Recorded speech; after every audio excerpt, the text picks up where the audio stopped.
प्यारे विद्यार्थियों, आपका स्वागत है आपके अपने YouTube channel online study point all subject में।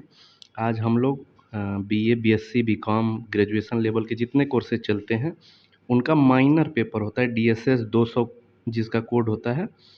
उसी disaster management mechanism in India paper का नाम है। माइनर विषय का है ये पेपर और उसी को हम आज उसके जो कि प्रीवियस ईयर के क्वेश्चन हैं, कुल 40 क्वेश्चन डिस्कस करेंगे और निश्चित तौर पर आपके लिए बहुत उपयोगी होने वाला है। तो चलिए शुरू करते हैं। सबसे पहला क्वेश्चन आ रहा है आपके पास, क्वेश्चन नंबर 1। निम्नलिखित में से कौन राष्ट्रीय आपदा प्रबंधन प्राधिकरण NDMA, national disaster management authority, इसका प्रमुख होता है? तो इसका प्रमुख जो होता है वो भारत में प्रधानमंत्री, जो भारत के प्रधानमंत्री होते हैं, आपदा प्रबंधन अधिनियम 2005 जो है उसके अनुसार एनडीएमए का नेतृत्व भारत का प्रधानमंत्री करता है। क्वेश्चन नंबर 2 देखते हैं। निम्नलिखित में से कौन आपदा से पूर्व का आपदा प्रबंधन का उद्देश्य है? तो देखिए, आपदा जब आने वाली रहती है तो उससे पहले का उद्देश्य पूछ रहा है। तो आपके 4 विकल्प जो हैं उसमें डी विकल्प जो मॉक ड्रिल होता क्या है कि जैसे जिस विषय पे आप मॉक ड्रिल करते हैं तो उसका एक कृत्रिम आयोजन करते हैं आप और लोगों को जागरूक करते हैं कि ये स्थिति आने पर ये करना है, ऐसे करना है। तो क्वेश्चन नंबर 2 का डी विकल्प सही है। Next question, question number 3। राष्ट्रीय आपदा प्रबंधन संस्थान का उद्घाटन किया गया तो 11 अगस्त 2004, विकल्प सी जो है आपका, भारत के गृह मंत्री ने इसका उद्घाटन किया था। राष्ट्रीय आपदा प्रबंधन संस्थान का इस प्रश्न का विकल्प सी सही हो जाएगा। क्वेश्चन नंबर 4 देखते हैं। आपदा प्रबंधन संबंधी तैयारियों के चरण में गैर सरकारी संगठन जो एनजीओज होते हैं, नॉन गवर्नमेंट ऑर्गेनाइजेशन, इनकी क्या भूमिका है पूछ रहा है। तो जितने एनजीओ रहते हैं आप विकल्प देख लीजिए। विकल्प ए कह रहा है जन जागरूकता और शिक्षा, विकल्प बी सुभेद्यता और जोखिम मूल्यांकन, सी वैकल्पिक तकनीकों को प्रस्तुत करना और डी उपरोक्त सभी। तो एनजीओ का जो रोल होता है वो सभी होता है। वो जन जागरूकता भी करते हैं, जोखिम का मूल्यांकन भी करते हैं और वैकल्पिक तकनीकों को भी प्रस्तुत करते हैं। Next question, question number 5। बाढ़ के विनाशकारी प्रभाव कौन से होते हैं? तो बाढ़ जब आती है तो उसमें देखिए विकल्प पुलों का टूटना ए, तटीय गाँवों में बाढ़ और भोजन की कमी, तटीय गाँव में बाढ़ आता है और वहाँ कृषि से संबंधित समस्याएं शुरू होती हैं, मृदा अपरदन, और डी है ये सभी। तो बाढ़ आने पे ये सभी जो है प्रभाव पड़ते हैं। तो विकल्प सी डी सही हो जाएगा, ये सभी आल ऑफ दीज। नेक्स्ट चलते हैं। पूछ रहा है एनडीएमए का जो वो ये मुख्यालय है वो कहाँ है? राष्ट्रीय आपदा प्रबंधन संस्थान का मुख्यालय, तो ये मुख्यालय नई दिल्ली में है। क्वेश्चन नंबर 6 का बी सही हो जाएगा, नई दिल्ली। नेक्स्ट चलते हैं क्वेश्चन नंबर 7। राष्ट्रीय आपदा प्रबंधन प्राधिकरण की अध्यक्षता कौन करता है? तो देखिए, अध्यक्षता भारत के प्रधानमंत्री ही करते हैं। क्वेश्चन नंबर 7 का ए विकल्प सही है। नेक्स्ट चलते हैं। आपदा से संबंधित तैयारी के चरण में एनजीओ की क्या भूमिकाएं हैं? देखिए, क्वेश्चन रिपीट किया है और क्वेश्चन नंबर 8 का जो है वो डी ही सही होगा। इसके पहले भी हमने क्वेश्चन देखा, विकल्प थोड़े इधर उधर हैं। जन जागरूकता और शिक्षा है, भेद्यता और जोखिम मूल्यांकन, प्रशिक्षण और अभ्यास, और डी उपरोक्त सभी। तो क्वेश्चन नंबर 8 का डी सभी। नेक्स्ट क्वेश्चन, क्वेश्चन नंबर 9 कह रहा है निम्नलिखित में से किसे आपदा प्रबंधन का उद्देश्य माना जाता है? तो देखिए, आपदा प्रबंधन का जो उद्देश्य होता है, जो डिजीज होते हैं शवों का अंतिम संस्कार, जो नुकसान होता है, व्यक्तियों की क्षति होती है, आवश्यक वस्तुओं की आपूर्ति, जो इसेंशियल कमोडिटीज होती हैं उसकी सप्लाई चेन बनी रहे। नेक्स्ट, आपदा पीड़ितों का पुनर्वास, जो रिहेबिलिटेशन ऑफ डिजास्टर विक्टिम्स होते हैं, और डी कह रहा है ऑल ऑफ दीज। तो सभी आपदा प्रबंधन का उद्देश्य सभी होते हैं। क्वेश्चन नंबर 9 का डी सही हो जाएगा। नेक्स्ट चलते हैं। आपदा प्रबंधन कानून किस वर्ष अस्तित्व में आया? तो देखिए, इसमें जो है अस्तित्व में जब आया पूछेगा तो वर्ष 2005 में जो है एक्ट आया था आपदा प्रबंधन कानून का, और लागू उसको जनवरी 2006 में किया। तो क्वेश्चन पूछ रहा है अस्तित्व में आया, तो यहाँ विकल्प बी सही होगा। जब लागू पूछे तो आपको 2006 बताना होगा। क्वेश्चन नंबर 10 का बी सही होगा। नेक्स्ट क्वेश्चन नंबर 11 देखते हैं। राष्ट्रीय आपदा प्रबंधन प्राधिकरण किस मंत्रालय के अंतर्गत आता है? National disaster management authority comes under which ministry? तो भारत का जो होम मिनिस्ट्री होता है, मिनिस्ट्री ऑफ होम अफेयर, गृह मंत्रालय जो होता है, उसके अधीन ये प्राधिकरण आता है। तो क्वेश्चन नंबर 11 का सी विकल्प सही हो जाएगा। नेक्स्ट है, डीडीएमए का विस्तृत रूप क्या है? फुल फॉर्म ऑफ डीडीएमए पूछ रहा है। तो डिस्ट्रिक्ट डिजास्टर मैनेजमेंट अथॉरिटी, जिला आपदा प्रबंधन प्राधिकरण, जो विकल्प ए है वही सही हो जाएगा। क्वेश्चन नंबर 12 का ए। नेक्स्ट चलते हैं, निम्नलिखित में से कौन सा प्राकृतिक आपदा में शामिल नहीं है? तो देखिए, भूकंप, चक्रवात, सूखा और युद्ध। तो ये तीनों जो ए बी सी हैं, ये प्राकृतिक आपदाएं हैं, जबकि युद्ध जो है ये मानव कारित आपदा होती है। इसलिए क्वेश्चन नंबर 13 का डी सही हो जाएगा। नेक्स्ट है, वर्तमान में भारत में एनडीआरएफ की कितनी बटालियन है? भारत में इस समय कुल मिला के 16 बटालियन है। तो क्वेश्चन नंबर 14 का बी सही हो जाएगा। नेक्स्ट चलते हैं क्वेश्चन, भारत की पहली आपदा प्रबंधन योजना किसने जारी की? देखिए, ये प्रश्न नंबर 15 का डी, नरेंद्र मोदी, जो भारत के वर्तमान प्रधानमंत्री हैं, इन्होंने जो ये प्लान था डिजास्टर मैनेजमेंट का, ये फर्स्ट टाइम इंट्रोड्यूस कराया 2016 में नरेंद्र मोदी, और 2019 में इस प्लान को फिर से रिवाइज किया गया था। तो क्वेश्चन नंबर 15 का डी सही हो जाएगा। नेक्स्ट है, अंतर्राष्ट्रीय सुनामी सूचना केंद्र कहाँ स्थित है? तो ये सुनामी इंफॉर्मेशन सेंटर के लोकेशन के बारे में पूछ रहा है। तो क्वेश्चन नंबर 16 का विकल्प ए सही होगा, होनोलुलु। होनोलुलु जो है यूनाइटेड स्टेट का एक राज्य है, हवाई राज्य, उसी की राजधानी है, और वहीं अंतर्राष्ट्रीय सुनामी सूचना केंद्र स्थित है। नेक्स्ट चलते हैं, निम्नांकित में से कौन सी आपदा जल एवं पर्यावरण से संबंधित है? तो पूछ रहे जल और पर्यावरण से, ओलावृष्टि, हेलस्ट्रॉम, बादलों का फटना, क्लाउड बर्स्ट, सी इरोशन, समुद्री अपसरण, और डी उपरोक्त सभी। तो देखिए, सभी जो है, जो विकल्प दिए गए हैं, वो आपदा जल और पर्यावरण से संबंधित है। तो यहाँ क्वेश्चन नंबर 17 का डी सही हो जाएगा। नेक्स्ट है, एनडीआरएफ का फुल फॉर्म पूछ रहा है। तो national disaster response force. Question number 18 का विकल्प ए सही हो जाएगा। नेक्स्ट क्वेश्चन देखते हैं, आपदा तैयारी में समुदाय भागीदारी तब करेगा जब वह, देखिए पूछ रहा है कि कोई कम्युनिटी जो होता है उसका पार्टिसिपेशन डिजास्टर, जब कोई आपदा आती है तो कैसे सुनिश्चित किया जाता है? तो सबसे पहले तो आपदाओं के प्रति वो संवेदनशील हो, सेंसिटिव हो, आपदा प्रभाव के प्रति जागरूक हो, उसके अंदर ये अवेयरनेस रहे कि इस आपदा का क्या प्रभाव होगा। इसके अलावा आपदा खतरों से परिचित हो, और डी उपरोक्त सभी।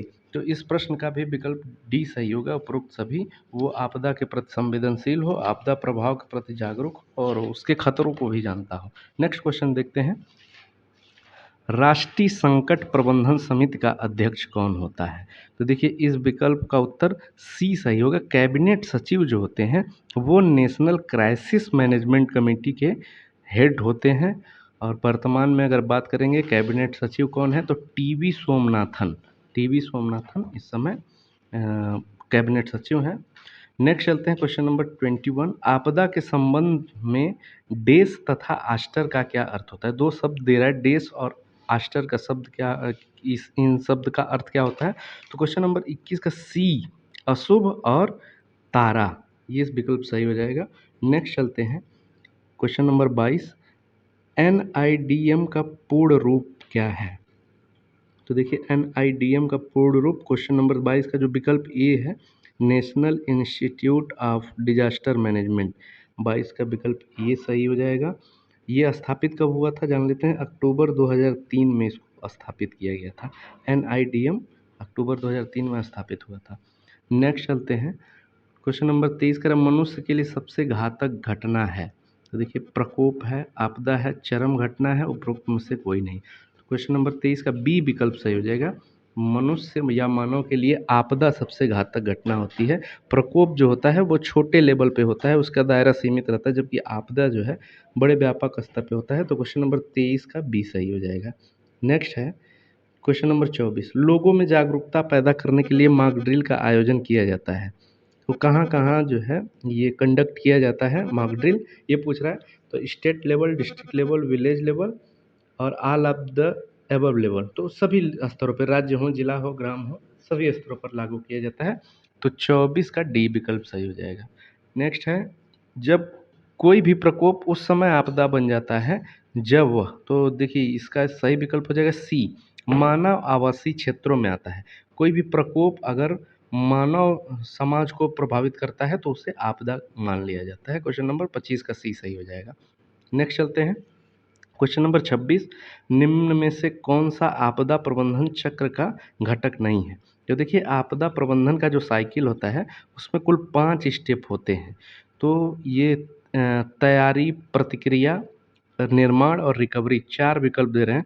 तो इसमें सी 26 का जो सी निर्माण है ये नहीं, ये उत्तर गलत है। आपदा प्रबंधन चक्र का घटक नहीं होता है। नेक्स्ट क्वेश्चन नंबर चलते हैं 27, सार्क आपदा प्रबंधन केंद्र स्थित है। सार्क आपदा प्रबंधन केंद्र जो है दिए गए विकल्पों में आप देखेंगे तो सी विकल्प नई दिल्ली जो है वो सही हो जाएगा। सार्क का जो डिजास्टर मैनेजमेंट सेंटर है वो नई दिल्ली में स्थित है। सार्क की अगर मुख्यालय की आप बात करेंगे तो वो काठमांडू में स्थित है। नेक्स्ट चलते हैं, समाज पर आपदा के परिणाम होते हैं। जब कोई डिजास्टर आता है तो सोसाइटी कैसे प्रभावित होती है? विकल्प ए कह रहा है जीवन की हानि होती है, बी कह रहा है संपत्ति की क्षति होती है और सी कह रहा है पर्यावरणीय क्षति। तो देखिए कोई भी आपदा जब आती है तो लाइफ, प्रॉपर्टी, इन्वायरमेंटल सभी तरह के डैमेज होते हैं। तो इस विकल्प डी सही हो जाएगा 28 का, सभी उपरोक्त सभी। नेक्स्ट चलते हैं, आपदा प्रबंधन में शामिल है, जो इसके साइकिल होते हैं उसी की बात कर रहा है। तो इसमें देखिए मिटिगेशन, रिकंस्ट्रक्शन, रिहैबिलिटेशन और डी उपरोक्त सभी। तो शमन, पुनर्निर्माण, पुनर्वास सभी शामिल होते हैं। 29 का डी सही हो जाएगा। नेक्स्ट चलते हैं 30, आपदा प्रतिक्रिया के चरण कितने होते हैं? जो आपदा प्रक्रिया होती है, प्रोसेस ऑफ डिजास्टर मैनेजमेंट, उसके साइकिल तो अभी आपने देखा ये 5 कुल चरण होते हैं। पांचों चरण हम गिन लेते हैं। एक तो होता है रोकथाम, शमन, तैयारी, प्रतिक्रिया और पुनर्प्राप्ति। तो क्वेश्चन नंबर 30 का ए विकल्प सही हो गया। 5 चरण कुल होते हैं। नेक्स्ट है, सुभेद्यता विश्लेषण आपदा प्रबंधन चक्र के किस भाग में आता है? तो देखिए जो न्यूनीकरण या शमन होता है, दूसरा जो चरण होता है उसी में आता है। तो क्वेश्चन नंबर 31 का ए विकल्प सही हो जाएगा। नेक्स्ट चलते हैं 32 पर, किसी भी प्राकृतिक या मानव निर्मित आपदा के जोखिम के लिए उठाए जाने वाले आवश्यक कदम हैं। कौन कौन से स्टेप्स होते हैं जो जब मानव निर्मित आपदा के जोखिम के लिए उठाया जाता है कदम? तो देखिए उचित भवन निर्माण, मनुष्य के हाथ में है, भवन अच्छा निर्माण करे। एक अच्छी तरह की आपदा योजना, एक प्लानिंग बनाना जो है आपदा से संबंधित। हितधारकों के बीच जागरूकता, जो भी स्टेक होल्डर्स होते हैं उनके बीच जागरूकता लाना। तो क्वेश्चन नंबर 32 का डी विकल्प, सभी विकल्प, भवन आदि का उचित निर्माण हो, अच्छी योजना हो और जागरूकता फैलाई जाए। तो क्वेश्चन नंबर 32 का डी विकल्प सही होगा।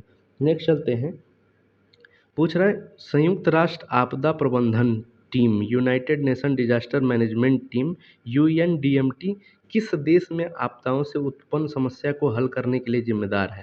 तो देखिए सभी महाद्वीपों में, चाहे कोई भी कॉन्टिनेंट हो, वहाँ वो जो है जिम्मेदार होता है। यूएनडीएमटी की जिम्मेदारी होती है कहीं भी आपदा आए तो उसे हल करने की जिम्मेदारी इनकी होती है। नेक्स्ट चलते हैं, क्वेश्चन नंबर 34, ये पूछ रहा है कि which body in the state of Uttar Pradesh can declare emergency in case of state level disaster? जो राज्य स्तरीय या उत्तर प्रदेश राज्य, पर्टिकुलर राज्य की बात कर रहा है, उत्तर प्रदेश राज्य में आपातकाल की घोषणा कौन सा निकाय कर सकता है? तो एसडीएम में जो होता है, स्टेट डिजास्टर मैनेजमेंट अथॉरिटी, इसकी ये जिम्मेदारी होती है कि वो आपातकाल की घोषणा कर सकता है। इसके अध्यक्ष, एसडीएम में की अगर बात करेंगे तो इसके अध्यक्ष मुख्यमंत्री जो होते हैं वो होते हैं। और ये किसी भी राज्य में आपदा प्रबंधन के लिए सर्वोच्च निकाय माना गया है। नेक्स्ट क्वेश्चन नंबर 35 देखते हैं, कह रहे निम्न में से भारत में कौन सा संगठन आपदा का सर्वोच्च प्राधिकरण है? ये पर्टिकुलर इंडिया की बात हो रही है यहाँ। तो भारत में आपदा संबंधित, क्वेश्चन नंबर 35 का बी विकल्प जो है, एनडीएम में, नेशनल डिजास्टर मैनेजमेंट अथॉरिटी जो होता है वो सबसे सर्वोच्च अथॉरिटी या प्राधिकरण माना गया है। और एनडीएमए की स्थापना की बात करें 2005 में इसकी स्थापना की गई थी। और ये भारत में आपदा के लिए सर्वोच्च निकाय है। नेक्स्ट है, डीडीएमए की अध्यक्षता किसके द्वारा की जाती है? तो डीडीएमए क्या है? ये डिस्ट्रिक्ट डिजास्टर मैनेजमेंट अथॉरिटी। तो इसका जो अध्यक्षता है वो जिला अधिकारी, जो जिले का अधिकारी होता है, वो करता है। तो क्वेश्चन नंबर 36 का ए विकल्प सही हो जाएगा। नेक्स्ट है, भारत में सुनामी चेतावनी प्रणाली का मुख्यालय कहाँ स्थित है? भारत में जब कोई भी समुद्री सुनामी आने वाली रहती है तो उसकी चेतावनी प्रणाली का सिस्टम जो है वो कहाँ डेवलप किया गया? तो हैदराबाद। ये जो है भारतीय राष्ट्रीय महासागर सूचना विभाग विज्ञान केंद्र द्वारा संचालित है। तो क्वेश्चन नंबर 37 का ए विकल्प हैदराबाद सही हो जाएगा। नेक्स्ट है, भूकंपी तरंगों के कारण उत्पन्न होने वाली आपदा है। तो देखिए, जो भूकंपी तरंग जो होते हैं वो सुनामी के कारण बनते हैं। तो क्वेश्चन नंबर 38 का ए विकल्प सही हो जाएगा। नेक्स्ट चलते हैं 39, निम्न में से किसे आपदा के रूप में नहीं जाना जाता है? तो देखिए, 4 विकल्प हैं। एक है निर्वनीकरण, सुनामी, महामारी और भूकंप। तो देखिए, क्वेश्चन नंबर 39 का ए विकल्प, जो डिफॉरेस्टेशन होता है, डिफॉरेस्टेशन या निर्वनीकरण का मतलब क्या होता है? वनों की कटाई या वनों में आग लगाना। तो ये जो है आपदा के रूप में नहीं जाना जाता है। क्वेश्चन नंबर 39 का ए विकल्प सही हो जाएगा। नेक्स्ट अंतिम क्वेश्चन, क्वेश्चन नंबर 40 देख लेते हैं। हीट वेव कितने समय तक चलती है? तो देखिए, 1 साल, 10 दिन, 1 महीना और डी विकल्प सही है, कई दिन। तो हीट वेव का कोई पर्टिकुलर टाइमिंग या फिक्स टाइम नहीं होता है। तो यहाँ क्वेश्चन नंबर 40 का डी विकल्प कई दिनों का हो सकता है सही। तो ये क्वेश्चन नंबर 40 के डी विकल्प के साथ ही हम जाएंगे, हीट वेव कई दिनों तक चलती है। तो 40 क्वेश्चन हमने आज DSS 200 का हल किया। उम्मीद करता हूँ कि आप लोगों को ये परीक्षा में उपयोगी साबित होगा। और हमसे जुड़ने के लिए इस चैनल को ज़्यादा से ज़्यादा सब्सक्राइब करें, कमेंट करें, लाइक करें। बहुत बहुत धन्यवाद।